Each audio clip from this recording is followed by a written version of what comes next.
श्री स्वामी समर्थ.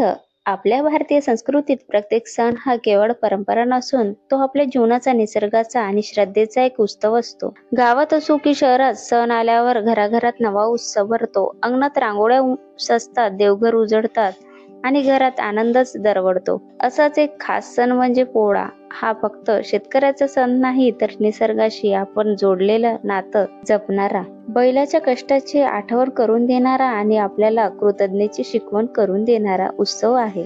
यावर्षी 2025 ला पोळा सण शनिवारी 23 ऑगस्ट रोजी साजरा केला जाणार आहे. काही ठिकाणी 22 ऑगस्ट ही तारीख सांगितली जाते, पण मराठी पंचांग आणि बहुतेक धर्मशास्त्रानुसार 23 ऑगस्ट हा मुख्य पोळा दिवस मानला जातो. या दिवशी श्रावण महिन्याची अमावस्या येते आणि त्याच दिवशी पोळा साजरा केला जातो. पोळा म्हणजे बैलाचा सण. शेतकरी आपल्या गुरांना म्हणजेच बैलांना या दिवशी मान देतो, कारण शेत नांगरणं, पिकं पिकवणं, दळणवळण अशा अनेक कामांसाठी बैलाची मदत होऊनच जीवन चालतं. बैलाशिवाय शेतकऱ्यांचं जीवन अपूर्ण आहे. म्हणून या दिवशी शेतकरी आपले बैल स्नान घालून सजवून त्यांचे पूजन करतो. हा दिवस खरं तर बैलाचा विश्रांतीचा दिवस असतो. पोळा हा साध्या पद्धतीने घरी कसा करायचा? सकाळी लवकर उठून घर आणि अंगण स्वच्छ केले जाते. बैलांना स्नान घालून अंगाला तेल लावतात आणि रंगीत कपडे, फुलांच्या माळ्या, गळ्यात घंटा घालून त्यांना सजवतात. अंगणात सुंदर रांगोळ्या काढून तिथे पूजनाची तयारी केली जाते. बैलांना हळद कुंकू लावून तांदूळ आणि फुलांनी पूजा केली जाते. त्यानंतर गुळ, भाकरी, पिठलं भाकरी किंवा खास करून पुरणपोळी असा नैवेद्य दाखवून बैलांना खाऊ घालतात. संध्याकाळी काही ठिकाणी बैलांची मिरवणूक काढली जाते, पण घरच्या घरी सुद्धा साधेपणाने पूजा करून हा सण साजरा केला जातो.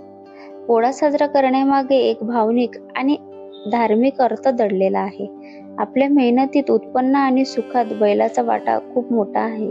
त्यांच्या कष्टामुळे शेतकरी सुखी होतो, म्हणजेच त्यांच्या प्रति कृतज्ञता व्यक्त करण्यासाठी हा सण साजरा केला जातो.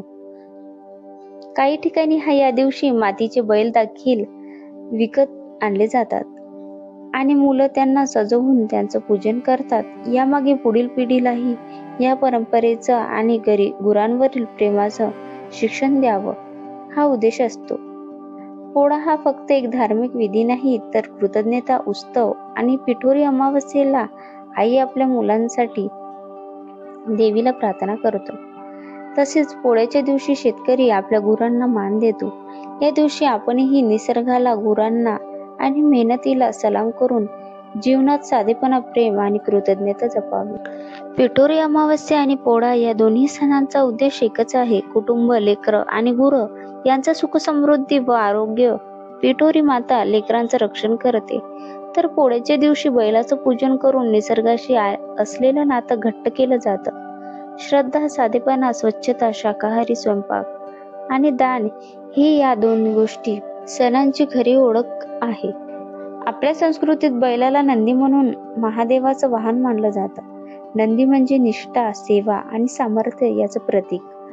त्यामुळे बैलाचं पूजन म्हणजे देवाचं पूजन मानलं जातं. पोळ्याच्या दिवशी बैलांना स्नान घालणं, त्यांना हळद कुंकू लावणं, गुळ भाकरी खाऊ घालणं हे सगळं केवळ प्रथा नाही, तर त्यामागे एक संदेश आहे की जीवनात आपल्या सुखाचा वाटा ज्यांच्या श्रमाने मिळतो त्यांना कृतज्ञतेने मान द्या. त्यांना तो मान द्यायचा दिवस असतो.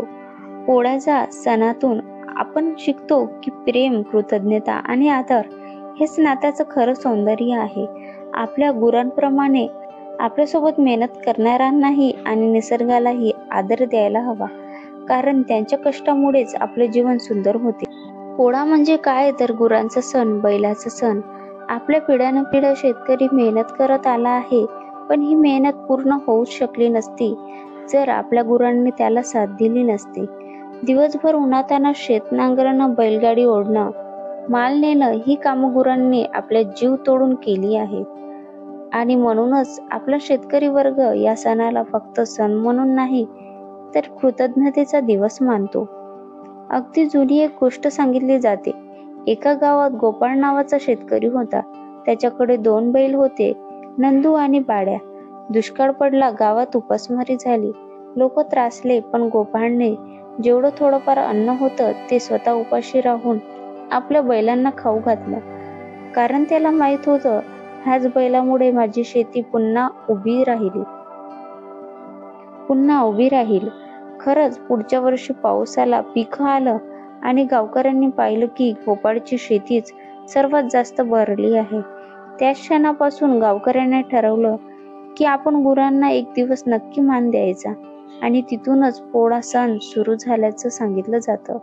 धार्मिक दृष्टिकोनातून पाहिलं तर बैल म्हणजे नंदी, म्हणजे महादेवाचं वाहन. नंदी म्हणजे निष्ठा, सामर्थ्य आणि सेवा. त्यामुळे गुरांची पूजा करणं म्हणजे थेट महादेवाला वंदन करणं असंच मानलं जातं. पोळ्यांच्या दिवशी गुरांना स्नान घालणं, फुलांच्या माळा घालणं, त्यांच्या अंगावर सुंदर रंगीबेरंगी कपडे घालणं, कपाळावर हळद कुंकू लावणं आणि त्यांना गोड खायला देणं ही परंपरा आहे. पोळा म्हणजे फक्त पूजाच नाही, तर त्यामागे दडलेला संदेश खूप मोठा आहे.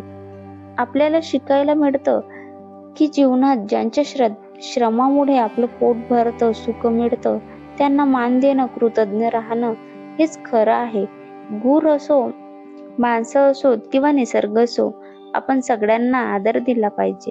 मित्रांनो, पोळा म्हणजे खरा आनंदाचा, एकत्र येण्याचा आणि संस्कृती जपण्याचा दिवस आहे. म्हणूनच या सणाला आपण घराघरातून, गावागावातून अगदी उत्साहात साजरा करत असतो. तर हा होता पोळ्याचा इतिहास, धार्मिक महत्त्व आणि आपल्याला देणारा जीवनाचा सुंदर संदेश. जर तुम्हाला ही माहिती आवडली असेल तर व्हिडिओला लाईक करा, आपल्या मित्रासोबत शेअर करा आणि अजून अशा संस्कृतीविषयीच्या गोष्टी ऐकण्यासाठी चॅनलला सबस्क्राईब करायला विसरू नका. आणि हो, कमेंटमध्ये नक्की लिहा तुमच्या गावात पोळा कसा साजरा केला जातो. धन्यवाद मंडळी, आणि पुन्हा एकदा पोळा सणाच्या हार्दिक शुभेच्छा.